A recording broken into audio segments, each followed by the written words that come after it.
Boa noite a todos.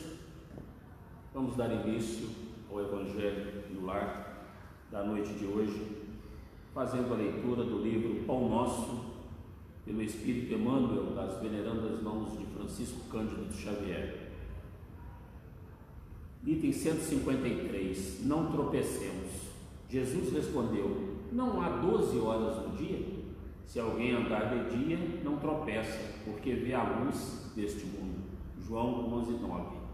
O conteúdo da interrogativa do Mestre tem vasta significação para os discípulos da atualidade. Não há 12 horas no dia? Conscientemente, cada qual deveria inquirir de si mesmo em que estará aplicando tão grande cabedal de tempo. Fala-se com ênfase do problema de desempregados na época moderna. Entretanto, qualquer crise nesse sentido não resulta da carência de trabalho, e sim da ausência de boa vontade individual. Um inquérito minucioso nesse particular revelaria a realidade. Muita gente permanece sem atividade por revolta contra o gênero de serviço que lhe é oferecido ou por inconformação em face dos salários. Sobrevém de imediato o desequilíbrio. A ociosidade dos trabalhadores provoca a vigilância dos mordomos, e as leis transitórias do mundo refletem animosidade e desconfiança. Se os braços estacionam, as oficinas adormecem. Ocorre o mesmo nas esferas de ação espiritual. Quantos aprendizes abandonam seus postos alegando angústia de tempo? Quantos não se transferem para a zona da preguiça porque aconteceu isso ou aquilo em pleno desacordo com os princípios superiores que abraça? E por bagatelas, grande número de servidores vigorosos procuram uma retaguarda cheia de sombras, mas aquele que conserva a acuidade auditiva ainda escuta com proveito a palavra do Senhor. Não há 12 horas no dia? Se alguém andar de dia, não tropeça.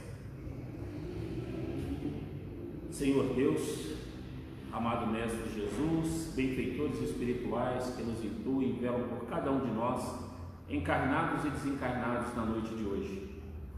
Queremos agradecer ainda, Senhor Jesus, a presença desses irmãos do plano espiritual que aqui se fazem presentes, com a vossa permissão, para aprender conosco os ensinamentos do Evangelho dessa noite. Te agradecemos imensamente, Pai, pela semana que se passou, pelo alimento, pela água, pelo teto e pelo agasalho. Te agradecemos pelos nossos entes queridos, encarnados e desencarnados, onde quer que se encontrem. Da mesma luz que rogamos para nós, que o mesmo equilíbrio, a mesma paz e a mesma serenidade recaiam sobre cada um deles, encarnados e desencarnados.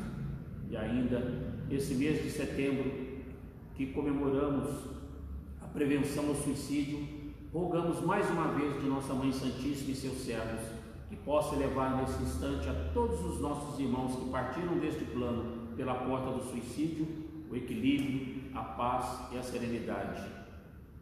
Seja conosco, Senhor Jesus, na noite de hoje. Permita que esses benfeitores espirituais nos intuam. Permita que os trabalhos desta casa corram da melhor maneira possível, sempre amparados por vossa luz. Gratidão imensa por mais essa oportunidade bendita. Do Evangelho segundo o Espiritismo, do capítulo 19, a fé transporta montanhas, instruções dos Espíritos. A fé, mãe da esperança e da caridade. A fé, para ser proveitosa, deve ser ativa, não deve se entorpecer. Mãe de todas as virtudes que conduzem a Deus, deve velar atentamente pelo desenvolvimento das filhas que dela nascem. A esperança e a caridade são consequências da fé. Essas três virtudes são uma trindade inseparável. Não é a fé que dá a esperança de ver cumprirem-se as promessas do Senhor? Porque se não tendes fé, que esperais? Não é a fé que dá o amor? Porque se não tendes fé, que reconhecimento tereis e por conseguinte, que amor?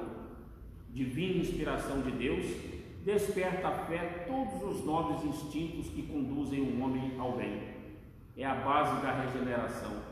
É preciso, pois, que essa base seja forte e durável, porque se a menor dúvida vier abalá-la, em que se torna o edifício que construíste sobre ela?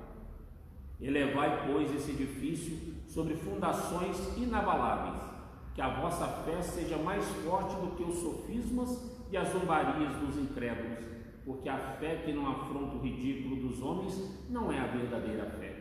A fé sincera é arrebatadora, é contagiosa, ela se comunica àqueles que não a tinham ou mesmo não queriam tê-la. Encontra palavras persuasivas que vão à alma, enquanto que a fé aparente não tem senão palavras sonoras que os deixam frios e indiferentes. Pregai pelo exemplo da vossa fé para dá-lo aos homens. Pregai pelo exemplo das vossas obras para fazê-los ver o mérito da fé. Pregai pela vossa esperança inabalável para lhes fazer ver a confiança que fortalece e leva a enfrentar todas as vicissitudes da vida. Tende, pois, a fé em tudo o que ela tem de bom e de belo, em sua pureza e em sua racionalidade. Não admitais a fé sem controle, filha cega da cegueira.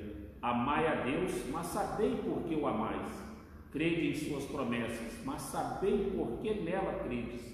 Segui nossos conselhos, mas inteirai-vos do fim que vos mostramos e dos meios que vos trazemos para atingi-lo.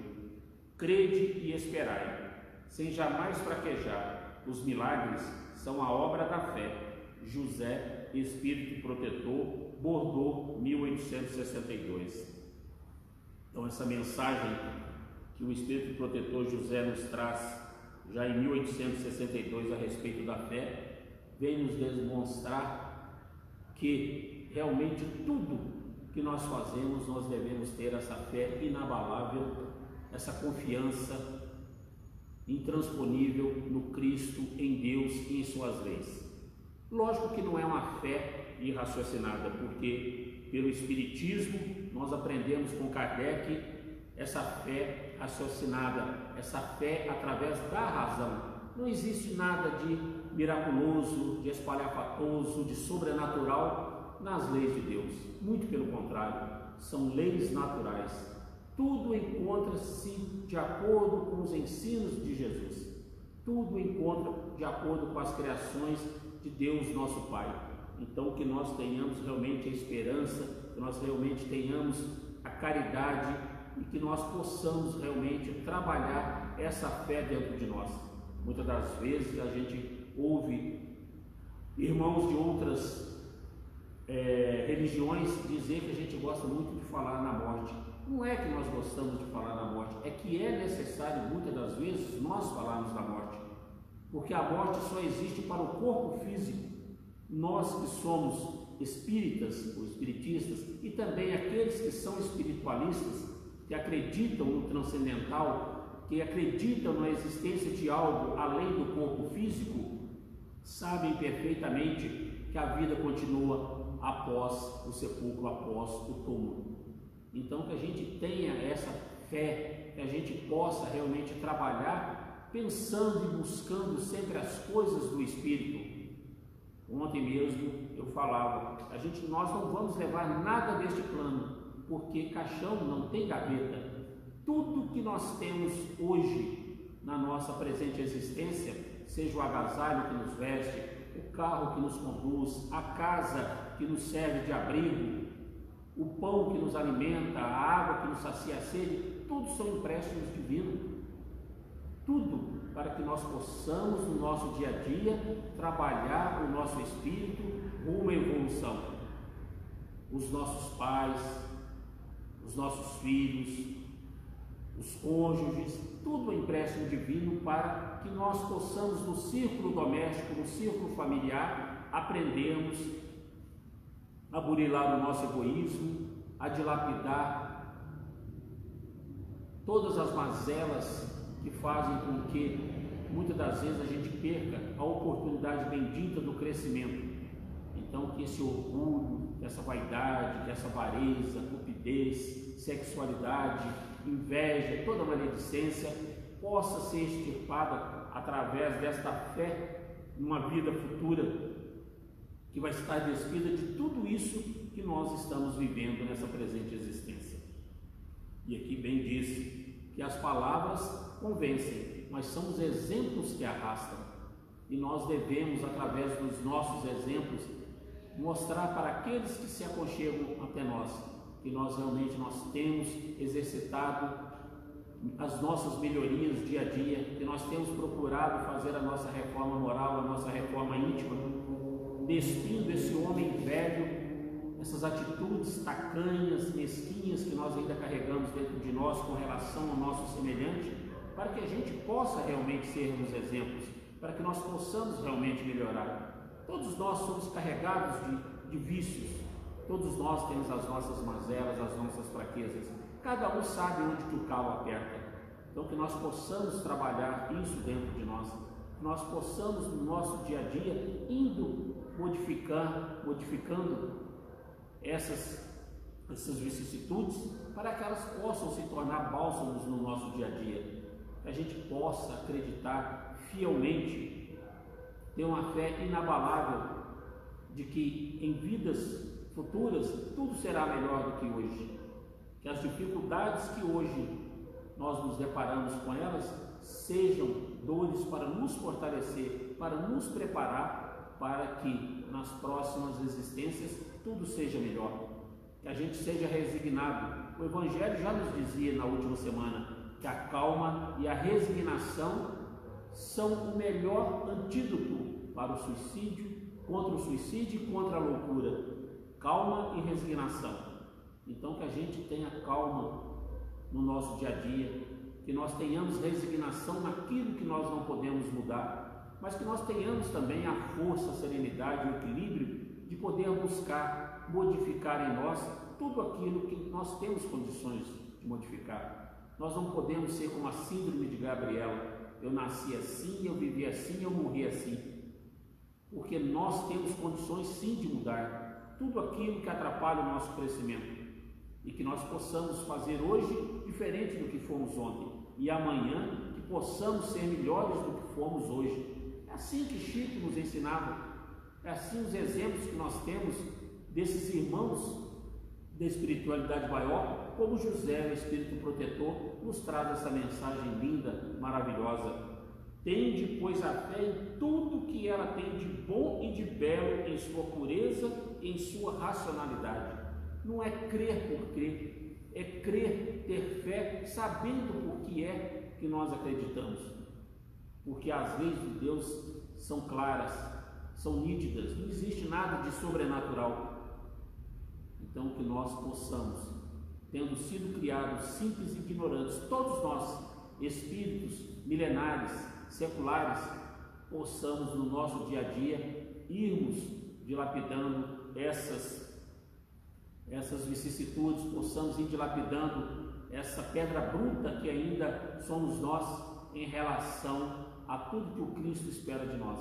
Que nós possamos ser benevolentes, que nós possamos ser indulgentes, que nós possamos perdoar as ofensas, não simplesmente por perdoar, porque nós temos a certeza que perdoando, ao ingressarmos novamente na pátria espiritual, nós estaremos tranquilos, nós estaremos serenos, porque nós, como espíritos imortais que somos, vamos levar para a pátria espiritual justamente as virtudes ou os defeitos que colhemos dessa atual existência em que estamos aqui vivendo hoje. Então que nós possamos ter esse conhecimento, que nós possamos ter essa sabedoria de no nosso dia a dia nos ocuparmos em praticar o bem, de praticarmos a justiça que o Cristo espera de nós, de praticar tudo de bom, para que a gente possa, de acordo com os ensinamentos do Pai, no capítulo 18, sede perfeitos, sermos verdadeiramente homens de bem, sermos verdadeiramente os cristãos que Deus, Jesus, espera que sejamos, que nós possamos ser os bons espíritos, crendo nessa realidade, admirando, mas principalmente praticando tudo aquilo que Deus espera de cada um de nós. Assim nós seremos bons espíritas, assim nós estaremos promovendo a nossa reforma moral, assim nós estaremos domando as más inclinações que ainda impedem de nós alcançarmos patamares evolutivos maiores na nossa existência. Que todos aqueles que se achegarem de nós possam sentir a presença realmente do Pai, que nós sempre tenhamos uma palavra de conforto, um abraço, um ombro amigo para externar para todos aqueles que a verdadeira caridade não é somente a do pão material, mas a verdadeira caridade está estampada principalmente na caridade moral e espiritual, e essa é muito fácil da gente desenvolver, basta que queiramos, seja através de um Pai Nosso, de uma Ave Maria, de uma vibração endereçada aos nossos irmãos, como diz o Evangelho, caridade para com os criminosos, endereçar vibrações de amor a todos os nossos irmãos suicidas, endereçar vibrações de amor a todos os nossos irmãos que se encontram nos leitos dos hospitais, vítimas seja da pandemia ou de outras doenças, nos asilos, nos abrigos, nos orfanatos, nos presídios. Que a gente possa cultivar essa benfazeja mania de orar por todos aqueles que necessitam, pelo plano terra, pelos políticos, para que eles possam cair na realidade e observar que eles devem trabalhar em prol do povo e não para eles, para que eles não caiam em tentações maiores e o sofrimento seja mais atroz ainda em existências futuras, porque de acordo com a lei de causa e efeito, de acordo com a lei de ação e reação, aquilo que plantarmos é aquilo que vamos colher. Por isso, muitas das vezes a gente não consegue compreender por que tanto sofrimento no plano terra.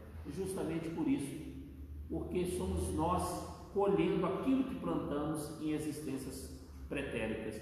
Então, que Jesus possa abençoar a nossa semana, que através desse culto no lar que nós iniciamos a nossa semana, possamos ser orientados, incluídos por esses irmãos do plano espiritual, pelos nossos amigos simpáticos da pátria espiritual, entes queridos nossos que já partiram, nossos anjos guardiões, e que eles possam encontrar em nós os pensamentos salutares, os sentimentos altruístas, a fim de que, dessa forma, possam fazer companhia junto de nós dioturnamente, se sentindo felizes, prazerosos em nos auxiliar, a fim de que possamos auxiliar também aos nossos irmãos mais necessitados.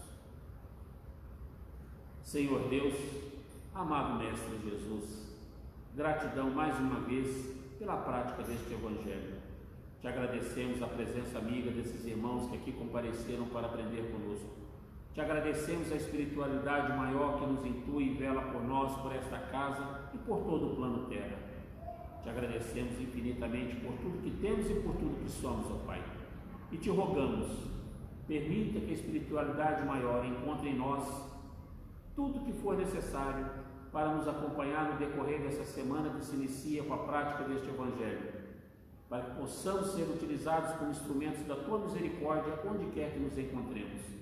E que Maria, nossa Mãe, rogamos mais uma vez, possa levar a todos os nossos irmãos que encontram-se na pátria espiritual envoltos pelo suicídio, a paz, a serenidade e o equilíbrio, e que nós jamais, em momento algum, percamos, Senhor Jesus, a vontade de viver, muito pelo contrário, que lutemos sempre para nós, para a nossa melhoria e para que possamos ter a oportunidade bendita de auxiliar a todos aqueles que necessitarem do nosso apoio.